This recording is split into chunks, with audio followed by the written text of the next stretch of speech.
Good morning दोस्तों। आज मैं ट्रांसलेशन यानी ऑक्सफोर्ड करंट इंग्लिश ट्रांसलेशन ये किताब हम शुरुआत करने जा रहे हैं, इसको पढ़ने के लिए जा रहे हैं। तो इसमें देखेंगे पहला जो चैप्टर है उसमें यूज किया गया है इज एम आर। तो कैसे हम इसको यूज करेंगे, कैसे इसको बनाएंगे, तो हम देर ना करते हुए सीधे आपको हम चैप्टर पर चलते हैं और पढ़ाते हैं। तो यहाँ अभी देखते हैं कि यूज किया गया है इज एम और आर। ये चैप्टर का नाम है, पहला चैप्टर है, शुरुआत के चैप्टर है। तो इसमें देखेंगे कि प्रयोग किया गया है इज एम आर। तो कहाँ कहाँ प्रयोग करते हैं और कैसे इसको बनाते हैं। तो सबसे पहले इसको समझने से पहले एक एग्जाम्पल लेते हैं, उसके आधार पर हम समझाने का प्रयास करेंगे। तो एग्जाम्पल है राम तैयार है, ये पहला एग्जाम्पल है। तो अभी आप देख रहे हैं कि राम जो है कर्ता के रूप में है, एक शब्द लिया गया है तैयार जो एडजेक्टिव के रूप में भी प्रयोग होता है। तो और दूसरा शब्द है यानी ये वाक्य है राम तैयार है, राम है तैयार है और है। कहता कि इस तरह के वाक्य को हम बनाते हैं राम इज रेडी। एक और बनाते हैं लड़का उपस्थित है, तो बनाते हैं द बॉय इज प्रेजेंट। यहां दो तरह के वाक्य लिए हैं, दोनों में इज का ही प्रयोग किया गया है। और लिख सकते हैं, आगे हम लिखेंगे। तो इसको बनाने के लिए, इस वाक्य को बनाने के लिए, तैयार करने के लिए सबसे पहले हमें किसी भी वाक्य की पहचान की आवश्यकता है। तो पहचान लिखेंगे, कहता कि जिस हिंदी वाक्य में कर्ता के बाद कोई संज्ञा या विशेषण रहे और वाक्य का अंत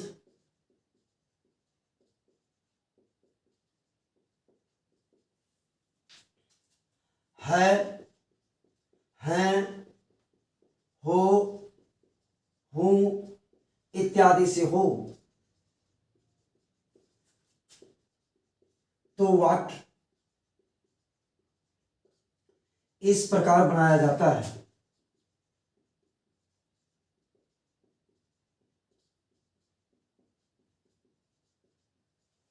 तो कहने का मतलब हुआ, तो यहां लिखेंगे कर्ता है और उसके बाद शब्द है एक तैयार, उसके बाद है, उसी का यहां लिखा गया है, लैंग्वेज में, भाषा में लिखा गया है।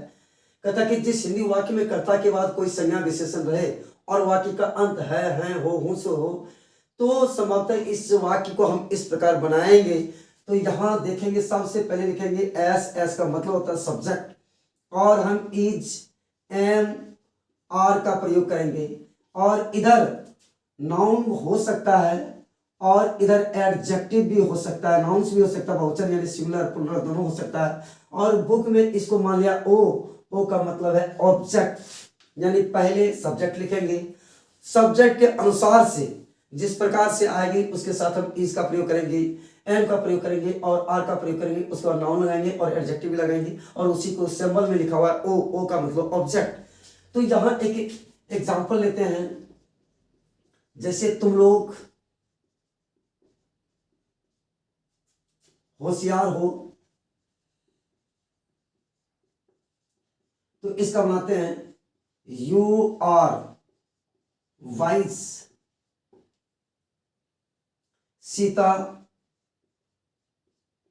एक छात्रा है, तो इसका बनाएंगे सीता इज ए स्टूडेंट। तो आप देखेंगे कि हम कौन से सब्जेक्ट के साथ किसका प्रयोग करेंगे। तो यहां हम बताने के लिए तैयार हैं।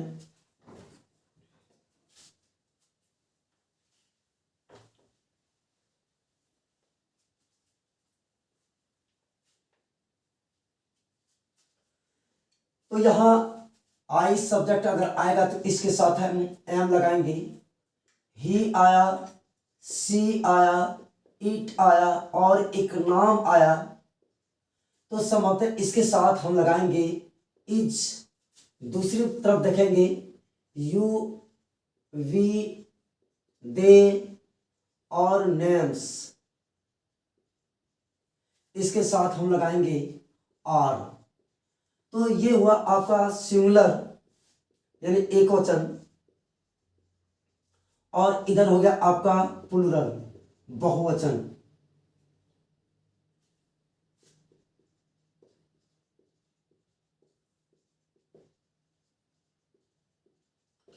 यानी बहुवचन में हम जब सब्जेक्ट का यूज करेंगे तो उसमें आर का प्रयोग करेंगे, और इधर एक स्पेशल सिर्फ एक ही है सर्वनाम आई, इसके साथ हम एम लगाएंगे और बाकी के साथ हम इज का प्रयोग करेंगे। तो यहां एक और एग्जांपल लेते हैं, देखते हैं। मोहन नटखट है, तो इसका बनाते हैं मोहन इज नॉटी। तो इस प्रकार से हम वाक्य को बनाएं। अब इसमें देखेंगे निगेटिव सेंटेंस। तो निगेटिव कैसे होता है, तो इसमें यूज हम करेंगे सिर्फ निगेटिव सेंटेंस।